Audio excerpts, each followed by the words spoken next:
J'ai fait une manif à 8 heures du matin. C'était là, enfin oui, à 8 heures du matin, c'était une première 8 heures du matin Mhm. devant le tribunal, tu sais, pour faire pression sur le Pour Lola? tribunal, quoi.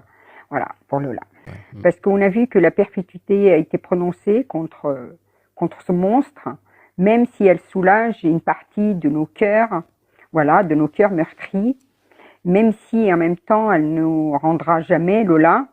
Il faut bien comprendre que ce qu'elle vient de prendre, c'est-à-dire qu'elle a été condamnée à la réclusion criminelle à perpétuité incompressible, ce qui est totalement faux, puisque la justice, en réalité, dans 30 ans, 27 ans en fait, elle pourra sortir de prison si un juge d'application des peines en décide. Elle sera alors soit renvoyée en Algérie, dans son pays de merde, s'il l'accepte, ou soit lycée en France, libre comme l'air. Et Mhm. donc, moi, me dire qu'elle est condamnée, à une peine, incompressible, c'est pas vrai. Même si, en même temps, c'est une des premières fois que ça arrive en France, surtout en ce qui concerne une femme.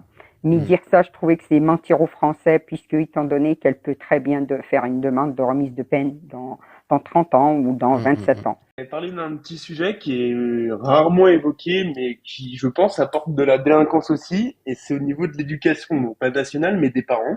Oui. Je m'explique, ma mère était ATSEM, et maintenant elle est à la retraite, mais elle voyait ça déjà sur des petits de 3 4 ans. Alors, tu En peux fait, rappeler ce qu'est Absem? ATSEM, c'est garde de petits enfants, garderie, D'accord. voilà. Et en fait, il y a eu enfin, déjà à cet âge-là, elle voyait que quand les parents n'éduquaient pas bien leurs enfants, Mhm. ils faisaient déjà des bêtises à cette époque, à l'âge de 3 4 ans. Donc, Mhm. j'imagine, enfin, je vous laisse imaginer à 15 16 17 20 ans. Et je pense que ça, c'est un sujet qui est pas assez évoqué dans les débats politiques. Mais Et ce que tu sous-entends, c'est que c'était des enfants difficiles, mais dont les parents n'agissaient pas, c'est ça que tu veux dire? qui n'agissaient pas assez. Oui. Euh, Ça, ma mère me l'a toujours dit, et je pense que ça amène aussi plein de choses. Quand on entend que la jeunesse, il y a plein qui sont en dépression, etc., je pense que si l'éducation n'est pas bonne, on n'est pas assez ancré, et ce qui peut amener des formes de dépression. On entend beaucoup ça en ce moment. Et Oui. moi, ma mère m'a toujours dit, si l'éducation n'est pas bonne, on n'est pas bien ancré. Et Mhm. du coup, voilà, je sais pas ce que vous en pensez, Je vous. te rejoins tout à fait. En fait, c'est la jeunesse, les générations qui se sont suivies depuis mai 68. On a eu donc des Mm, enfants éduqués. Donc des enfants dont les parents se chargeaient. Et lorsque l'école mettait un mot sur le carnet de correspondance ou lorsque l'enfant était retenu parce qu'il avait dit une bêtise ou fait une bêtise, les parents mm, cautionnaient ce que le professeur avait décidé. Donc en fait, à mm. l'époque, les enfants avaient un cadre. Ils avaient un cadre éducatif et un cadre hiérarchique. Donc un cadre qui fonctionnait ensemble. Les parents et l'éducation nationale fonctionnaient ensemble. Donc l'enfant était cadré et donc éduqué. Parce qu'il n'y a pas d'éducation sans cadre. C'est comme passer son code de conduite, son code de la route. Si tu n'as pas ton code de la route et que tu roules comme un blaireau demain sans code de la route, bah tu vas forcément tu vas te planter, tu vas planter les autres. Donc Bien c'est sûr. pareil pour l'école. Il faut donner un cadre. On est Mm, passé donc de ces enfants éduqués à une génération d'enfants rois, c'est-à-dire que plus les années sont passées grâce à mai 68 mm, dont le slogan était il est interdit d'interdire, on a fait en sorte que les enfants aient de plus en plus de droits, avec l'aide de l'État de surcroît, mm. c'est-à-dire ils pouvaient réclamer ce qu'ils voulaient, et là les parents ont commencé à laisser leurs enfants décider et à les sortir d'un cadre éducatif, de même pour l'école, et on a commencé à voir les premiers signes de parents qui s'opposaient aux professeurs et à l'éducation nationale. Et Oui. les exemples sont pléthoriques, c'est-à-dire le nombre de parents qui vont se fâcher face au professeur, au directeur d'établissement et compagnie parce que l'enfant a pris une retenue, un avertissement ou je ne sais quoi. Aujourd'hui, les valeurs sont complètement inversées. Et donc, Mm. on est passé de cet enfant roi que je viens d'expliquer à l'enfant tyran. L'enfant tyran, c'est étant donné qu'il a eu tous les droits, mais tous les droits, c'est-à-dire que dès qu'il a 5 ans, il peut avoir un smartphone. Dès que Mm. tu lui fais une réprimande parce qu'il met le doigt dans le pot de Nutella, tu auras beau lui dire non, c'est pas bien, mais comme tu l'éduques pas, tu l'éduques plus, bah lui il continue, et puis en plus il le fait rien que pour te narguer.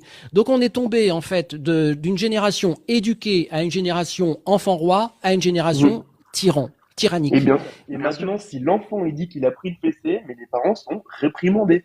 Oui, et je crois même que les enfants ont un numéro vert à appeler en cas. Oui, ouais. Mais Ah, il me semble, hein. Il me semble qu'il y a un, je tu crois sais, que ça ça c'est allait la, un ça truc comme c'est, ça. ouais. Voilà, ça c'est particulièrement vrai depuis le macronisme, depuis Mm. 2017, c'est que dès qu'il y a un truc, il crée un numéro vert. Ouais, mais bien sûr. Ça coûte, voilà. Ça fait croire en fait que le problème est réglé alors que ça ne résout rien. Mais effectivement, oui, oui, la fessée est un excellent exemple.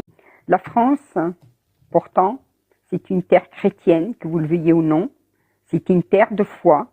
Et les persécutions des chrétiens, même si aujourd'hui elle s'est accélérée, ne datent pas d'hier. Elle a commencé à la Révolution en 1789, quand la République a voulu anéantir le sacré.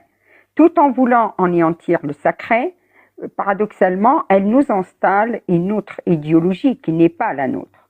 Aujourd'hui encore, on vit dans un pays où on peut, insulter les chrétiens, tuer les chrétiens, brûler leurs églises, et cela ne dérange absolument personne. Moi, je vous défie que quand il y a une mosquée attaquée, ce qui est extrêmement rare, c'est presque la révolution en France. C'est presque la révolution en France. Mais quand il s'agit des chrétiens, parce que je vous le dis en toute sincérité, il ne se passe pas un seul jour sans qu'il y ait une église attaquée ou des chrétiens qui sont attaqués. Voilà. La France, pour moi, la France, la vraie France d'origine, c'est la fille aînée de l'église et elle doit le rester. Maintenant, je ne veux pas que vous soyez tous des fanatiques du christianisme, pas du tout. Mais juste revendiquer l'héritage de vos ancêtres. Voilà. Vous êtes peut-être athées, mais vos grands-parents ont été chrétiens. Défendez cela. Défendez la mémoire de vos ancêtres. Parce que vous allez vous débarrasser certainement du christianisme. Mais ne pensez pas que vous allez gagner la paix, ni gagner une religion athée. Non, vous allez gagner l'islam. Et avec l'islam, ça sera votre fin, votre mort. Ça sera terminé pour vous. Et vous allez le regretter. Je sais que dans les 200 personnes qui nous écoutent, il y a forcément des gens de gauche, évidemment, sans compter ceux qui nous écoutent sans rentrer dans le live. Là, toutes les micro-taxes qui sont en train d'être votées par le Parti socialiste, qui met la pression sur le macronisme et sur les républicains, tout ça, c'est vous qui allez les payer, les gars. Hein. C'est-à-dire que là, on est, alors que l'État devrait se dégraisser et limiter sa dépense d'argent public, on en est quand même à créer de nouvelles taxes, des petits impôts par-ci, des petits impôts par-là. C'est vous qui allez les payer, hein. Les pourcentages sur les tickets resto, sur les chèques vacances, sur la cigarette électronique, sur les flacons qui contiennent de la nicotine, il va y avoir une taxe supplémentaire. Bref, il y a une multitude de petites taxes qui sont en train de passer à l'Assemblée nationale. Moi, je dis bravo la gauche, hein. À chapeau, hein. La gauche a tout compris. La gauche a tout compris en fait au pouvoir d'achat et à ce qu'il faut faire pour les Français. Mais si vous continuez à soutenir des gens comme ça, qu'est-ce que vous voulez que je vous dise? Voilà. Ils ont pas diminué les dépenses publiques d'un euro, pas un seul euro, mais ils créent 15 milliards d'euros d'impôts supplémentaires. Oui, oui, écoutez, absolument. si ça ne vous convainc pas, vous, gens de gauche, à comprendre que ces gens-là vous prennent pour des imbéciles et qu'ils vont tout vous piquer jusqu'à ce que vous n'ayez plus rien, on n'avancera pas. Bon. C'est quoi ce délire au bout d'un moment? C'est pas la foire en fait. Non, ça s'appelle pas la sélection naturelle. Ça s'appelle le fait qu'il y ait des gens qui profitent d'un système qui n'est pas pour eux, qu'on donne toujours aux mêmes et qu'on se retrouve dans la merde en fait à cause de ça. À cause des mondialistes et des humanistes en carton. Mais ça m'a interpellé ce qu'il a dit l'arabe, c'est la sélection naturelle. Mais justement, des gens comme moi, des gens comme Larissa, des gens comme Lost, des gens comme plein de patriotes sur les réseaux sociaux et ceux qui se battent de l'intérieur, ce sont des gens justement qui se battent pour justement la sélection naturelle. Parce que si on ne fait rien, la sélection naturelle, elle va nous effacer. Donc moi, je suis d'accord avec toi, c'est de la sélection naturelle. Mais c'est pour ça qu'on se lève et qu'on est là face à toi. Tu fais la démonstration en fait, tout en soulignant que tu es de gauche, tu fais la démonstration en fait que tu n'es pas nous et que nous ne sommes pas toi. Exactement. Mais par contre. Donc voilà, c'est toi qui fais la scission, hein. Vous êtes tout autant français que moi. Écoute, et que le patriotisme n'est pas votre exclusivité. Je ne sais pas. Quand on a un pseudo l'arabe sur les réseaux sociaux, moi ça me convainc pas. Eh ben oui, mais en fait, nous sommes là, les Français que vous différenciez. Nous sommes là, nous sommes tout autant patriotes que vous. Nous voulons tout autant que vous la réussite de la France. La preuve, c'est que nous on reste ici. Pendant qu'il y en a, pendant que certains partent. Écoute l'arabe, je vais te le dire calmement et on va en rester là. Je pense qu'on n'ira pas beaucoup plus loin. De toute façon, on n'aura rien de constructif entre nous. Moi, ce que j'entends ce soir, c'est que tu prétends être français, mais tu joues un très mauvais rôle. Je pense que tu n'es absolument pas. Pour moi, je n'ai pas entendu un français ce soir. Parfait. Eh ben, écoutez, en tout cas, moi, je n'ai rien à prouver à personne. Vous avez entendu, en tout cas, un français parmi tant d'autres. Non, j'ai entendu un arabe, puisqu'il le revendique sur son pseudo. Et j'aimerais vous dire que la résistance s'organise aussi de l'autre côté. Bonne soirée à tous. Ça c'est une menace, ça c'est formidable. Voilà. Ah bah, vous voyez, voilà. Alors ça j'adore. Voilà, ça j'adore.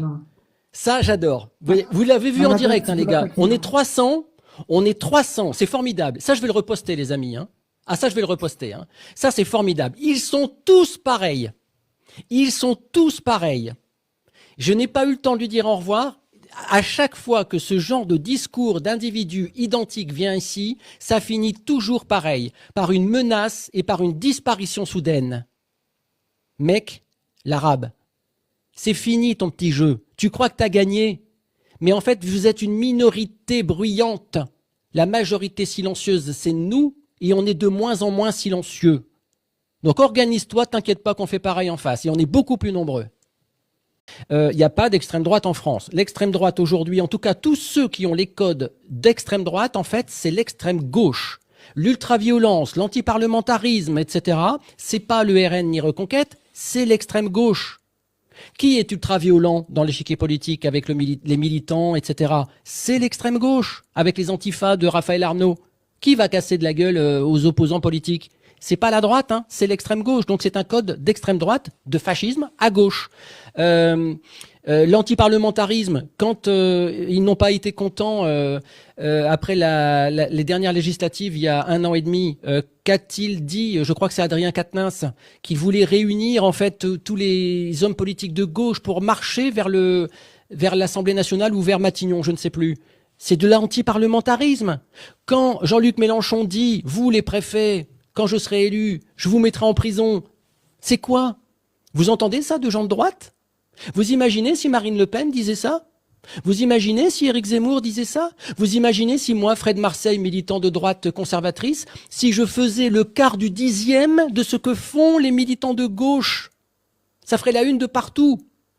Donc, effectivement, il n'y a pas d'extrême droite en France. Mais, que ceux qui nous écoutent se rassurent, ceux qui en sont persuadés, qui sont persuadés du contraire, vous avez été conditionnés par les médias et les politiques de gauche à vous faire croire que des gens comme moi, que Marine Le Pen, Jordan Bardella, Sarah Knafo, Éric Zemmour, Reconquête, etc., ce sont des gens d'extrême droite. Mais c'est faux. Ils n'ont aucun code d'extrême droite. Parce que si vouloir contrôler l'immigration et renvoyer les OQTF chez eux pour protéger la population qui vit sur le sol de France, c'est d'être extrême droite, ça veut dire qu'il y a beaucoup de pays sur la planète qui le sont, hein. Parce qu'on parle jamais de comment est gérée l'immigration dans d'autres pays, mais croyez-moi que beaucoup d'autres pays de cette planète sont beaucoup plus fermes que nous sur l'immigration et ça n'en fait pas des pays et des régimes d'extrême droite, hein. Le bénéfice du doute a profité à la justice, pas à l'accusé. En fait, la justice a carrément pris le bénéfice du doute pour elle. Alors que d'habitude, c'est toujours à l'accusé qui a un bénéfice du doute dans la justice. Donc, officiellement, pour moi, la justice s'est marquée à gauche. Voilà. Mais comme tu l'as dit, maintenant on a la preuve, on a la démonstration, et comme je l'expliquais précédemment, c'est un coup de boomerang, c'est-à-dire que ça va leur revenir dans le visage. Parce qu'en fait, c'est comme, pardon, mais tout ça, c'est un ensemble, hein. C'est un ensemble. L'univers de gauche est formidable. C'est comme Delphine Ernotte de France Télévisions. Je fais un parallèle avec ça. Quand elle dit CNews est une chaîne d'extrême droite, elle n'a pas le droit de dire ça. Un, elle a un devoir de réserve en tant que PDG d'un service public de l'audiovisuel. Et deux, en citant un concurrent, un adversaire médiatique, en le positionnant sur l'échiquier politique, automatiquement, elle se positionne elle-même. Et donc, tous ces gens-là, en fait, ils n'arrêtent pas de faire des faux pas. Absolument. Ils n'arrêtent pas de faire des faux pas. En plus, c'est les patronnes de France Télévisions et elle fait une bourde de communication. Oui, tout à fait. C'est embêtant. C'est embêtant. Le problème, si tu veux, c'est que toutes les nominations issues des deux quinquennats d'Emmanuel Macron, ce sont tous des gens qui ont pour point commun leur incompétence crasse. Tout à fait. Et tu as raison de dire que le boomerang va revenir. On ne sait pas encore beaucoup, ou très bien tout du moins, c'est combien de temps? 7 mois, 8 mois, 18 mois, 14 mois, mais le boomerang va revenir. Bien sûr. Ça, c'est certain. Ah ben ça, c'est évident. Ce qui nous crève le cœur aussi, parce que sa détention, elle sera payée avec l'argent des contribuables. Oui. Je vous ai donné une fois, je vous rappelle qu'un prisonnier, ça nous coûte au minimum 50 000 euros, hein, 50 000 euros par an, ok. Et bon, voilà, et qui va payer, c'est encore les Français et aussi même les parents de Lola qui vont payer pour payer sur cet individu. Donc, mais qu'est-ce qu'il aurait fallu faire d'autre alors? À part l'enfermement, qu'est-ce que tu aurais voulu qu'il se passe? Pour moi, tu sais très bien, pour ce genre d'individu, malheureusement, il va falloir revenir un jour. La peine capitale, je suis désolée, on ne peut pas s'entourer de monstres. Le problème, c'est qu'on a trop de monstres et ce n'est même plus du monstre du passé. On fait affaire quand même. Il faut connaître quand même des atrocités qu'elle a subies. Je veux dire, c'est pas possible. Ces personnes-là ne méritent pas, je veux dire, méritent pas de vivre en société un jour, parce que tôt ou tard, je sais qu'elle va sortir. Jean-Luc Mélenchon et la gauche en général a perdu le vote ouvrier parce qu'il y a de moins en moins d'ouvriers, et le peu d'ouvriers qui restent s'est tourné vers le RN. Donc aujourd'hui, qu'est-ce qui reste comme clientèle électorale pour la gauche, et particulièrement LFI? C'est le vote arabo-musulman. Voilà, c'est tout. C'est tout. Que ceux qui votent pour LFI et Jean-Luc Mélenchon, qu'ils s'imaginent en fait que ce qu'il dit, ils le pensent, ils n'ont rien compris, Parce que ce que dit Jean-Luc Mélenchon, c'est juste des arguments électoraux, et il ne pense pas un traître mot de ce qu'il dit, Que ce soit clair, Parce que effectivement, il y a 10 ans, il disait l'exact contraire de ce qu'il dit aujourd'hui. Voilà. Donc c'est juste du clientélisme électoral. C'est un combat d'échiquier politique, ce qui se passe. C'est-à-dire que là, on voit bien qu'il y a des gens de droite qui sont attaqués par la justice. Regarde ce qui s'est passé avec François Fillon. François Fillon a été empêché à la présidentielle pour des histoires de costumes. Qui en avait quelque chose à foutre de ces histoires de costumes, franchement? Donc, Mediapart avait promis à François Hollande, et le pire c'est qu'ils étaient filmés quand ils l'ont dit, Edoui Plenel avait été à l'époque président de PDG de Mediapart, il avait dit à François Hollande devant des caméras, ne vous inquiétez pas, ça fait plusieurs années, ne vous inquiétez pas pour Sarkozy, on s'en occupe. C'est étrange comme discours. Donc en fait on voit bien que la sphère politico-médiatique de gauche se mobilise quand c'est nécessaire pour dire de faire la place aux candidats de gauche ou parfois du centre. Voilà. Quand on fait le ménage en 2017 pour laisser la place à Macron, quand on dégage François Fillon, il y a une volonté politico-médiatique de laisser la place à Emmanuel Macron. Donc c'est ni plus ni moins que la sphère politico-médiatique de gauche, parce que les médias, moi je le répète, l'autre jour quelqu'un me disait c'est faux, mais si, la sphère médiatique en France, à 80%, elle est de gauche. Voilà, elle est de gauche. Tout France Télévisions est de gauche. Donc déjà, ça fait pas mal de monde. France Inter, France 2, France TV, etc. Tout ça, c'est de gauche. Le Monde, Libération, L'Humanité, tous ces journaux progressistes, islamo-gauchistes et compagnie, c'est de gauche. Donc, ils ont une puissance. D'ailleurs, dans une démocratie, les médias font partie des forces qui doivent rayonner. Le problème, c'est que les médias de droite se sont réveillés. Je pense que tout le monde l'a vu. Les médias de droite se sont réveillés il y a quelques années avec les médias du groupe Bolloré, JDD, CNews, le JD News, Frontières, qu'est-ce qu'il y a encore, Valeurs Actuelles, etc., etc. La sphère médiatique de droite a enfin compris qu'il était temps qu'elle monte au créneau. C'est-à-dire que là, elle sort les dents. Elle ne se laisse plus faire. Et c'est très bien. Parce qu'on a eu tendance, nous à droite, on a tendance en fait à courber les chines, parce que nous sommes des gens bien élevés, on a tendance à courber les chines face aux politico-médiatiques de gauche, et on s'est trop laissé marcher dessus. Maintenant, c'est fini. Et là, plus le temps va passer jusqu'en 2027, plus les gens qui pensaient, donc les gens de gauche, qui pensaient avoir le contrôle du récit, ils se rendent compte qu'ils sont en train de le perdre. L'immigration heureuse, le vivre ensemble, toujours plus d'impôts, le progressisme, etc., etc. Tout l'idéologie qui dépend de la gauche, ces gens-là vont se radicaliser de plus en plus jusqu'en 2027 parce qu'ils se rendent compte qu'il y a enfin une force d'opposition politico-médiatique de droite en face et que donc ils vont se radicaliser de plus en plus. Ça va pas être facile jusqu'en 2027. Quelqu'un disait dans le chat, Éric Zemmour va être poursuivi en justice pour ce qu'il a dit, etc. Il sera encore acquitté. Il sera encore acquitté. On est dans un pays libre ou pas? On est dans une démocratie? La liberté d'expression existe ou pas? On a le droit de faire ce constat qu'on ait des millions de Français à voir, à toucher, à palper, à subir? Est-ce qu'on a encore le droit? Ou alors est-ce que sur délit d'opinion, on doit interdire des hommes politiques, des journalistes ou des influenceurs ou des internautes? On doit les faire taire, ces gens-là, parce qu'ils sont pas du même avis que Jean-Luc Mélenchon? Tous ceux qui disent il doit être poursuivi pour ce qu'il a dit, pour ce qu'il fait, etc. Dans 99% des procès qu'il a eus, qui ne sont que des procès pour délit d'opinion, il a gagné. Il a gagné systématiquement en appel. Donc moi je veux bien, mais posez-vous la question, quel monde vous voulez demain? Vous avez le droit de ne pas être d'accord avec ce qu'il dit, mais moi vous savez combien je défends le débat démocratique. C'est important que la liberté d'expression puisse agir. C'est ce que je fais ici avec vous, je reçois tout le monde. Et quand Éric Zemmour dit ça, il est hors de question de parler de justice, il est hors de question de dire que ça nécessite un tribunal, un jugement, un enfermement, etc. L'identité religieuse. Et en fait, c'est ça. Nous sommes dans une crise identitaire parce que nous avons perdu, à cause de la laïcité, à cause de la République, nous avons perdu, en fait, et les réflexes qui sont de dire à un enfant, tu attendras 18 ans pour te positionner sur la religion, nous avons perdu notre ADN de l'identité religieuse. C'est pas un vilain mot que de dire que la France est issue d'une culture chrétienne. Ça n'est pas un vilain mot de le penser, ça n'est pas un vilain mot parce que c'est le réel, c'est la vérité. Et donc, le monde dans lequel on évolue aujourd'hui en France est issu de cette culture chrétienne. Elle va être condamnée à perpétuité et compagnie. Oui. Bon, ça va peut-être faire tâche, mais je vais quand même remettre la question des OQTF là-dessus. Bah oui. On en a parlé effectivement tout à l'heure.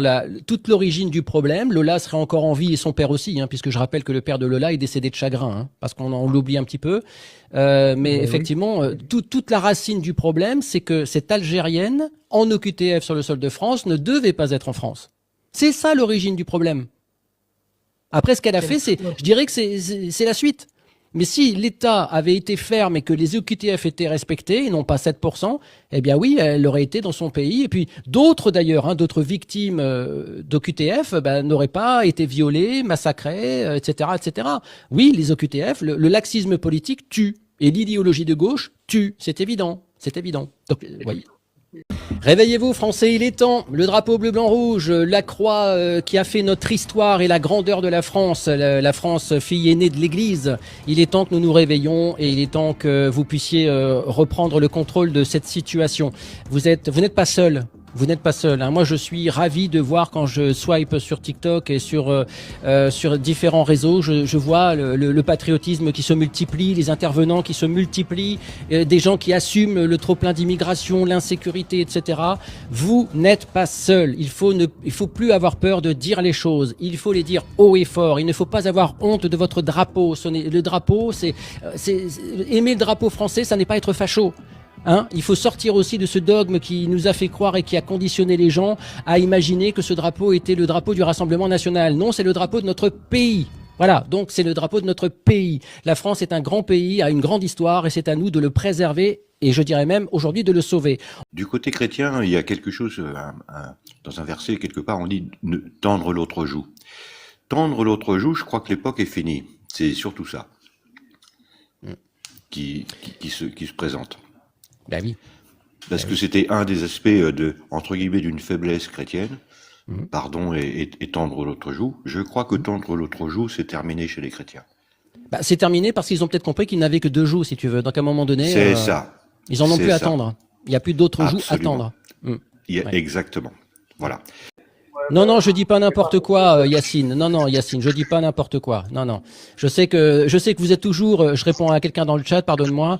Yacine qui dit, il raconte n'importe quoi. Non, je ne raconte pas n'importe quoi. Vous êtes tous ici, en France, vous êtes tous en mode taquilla, vous voulez nous brosser dans le sens du poil, mais ça marche plus, en fait. Ça marche plus, votre cinéma. C'est terminé. C'est terminé. On a bien compris votre petit jeu. Maintenant, c'est fini. C'est fini. Vous allez vous retrouver devant une opposition qui s'éveille, qui se réveille et qui va certainement pas laisser les choses faire. Donc voilà, que ce soit clair. Ce sont des gens, pour qu'on se comprenne bien, ce sont des gens qui vivent sur le sol de France. Oui, tout à fait. Qui touchent le RSA et qui viennent faire des cagnottes sur des buts, des objectifs. En fait, les objectifs sont assez flous parce que la plupart du temps, en fait, ils se positionnent comme des coachs, comme des personnes qui sauvent l'humanité, qui font de l'humanitaire. Mais dans la réalité, ils font des cagnottes plus ou moins déviées. Dès qu'il y a un mort, dès qu'il y a un événement en Afrique et tout ça, et puis deviennent vraiment les activistes. Et puis dans la réalité, ce sont des cagnottes qui sont détournées. D'accord, ce sont des escrocs, quoi. Appelons-les. Voilà, appelons un chat un chat. Un réseau pour moi de brouteurs. Oui, voilà. Qui sont vraiment spécifiques sur ça, parce que je peux vous donner un exemple type. Il y en a qui vont jusqu'à 40 faux profils. Ah oui. Ah oui. Donc mais ils ont peut-être 40 faux profils, mais ils ont toujours la même tête. Donc, non, mais justement, ils sont pas comme vous ou moi, qu'on peut se voir ou regarder nos articles et tout. Ils montent et puis ils gagnent la confiance des gens. Ah oui, ils ont la bonne parole et puis résultat de course, tout le monde s'embarque dedans. D'accord. Donc en fait, ils ont la prétention de vendre une bonne cause pour qu'on participe à une cagnotte, mais cette cagnotte, elle est pour leur usage personnel et c'est de l'escroquerie, c'est ça? Le réseau, oui, et un réseau bien organisé. Ça, c'est la première des choses. Ouais. Mais ce réseau, attendez. Ce réseau, c'est quoi? Il nourrit qui et il nourrit quoi? Ben, je vais donner un exemple concret. Il y a une dame qui a perdu, je donne la thématique de Alexandra. Oui. Là, je parle d'il y a 2 ans, 3 ans. Cet enfant est parti au Canada et puis ils ont mis un système de cagnotte. Ils ont eu de l'argent, soi-disant parlant, pour faire payer des avocats.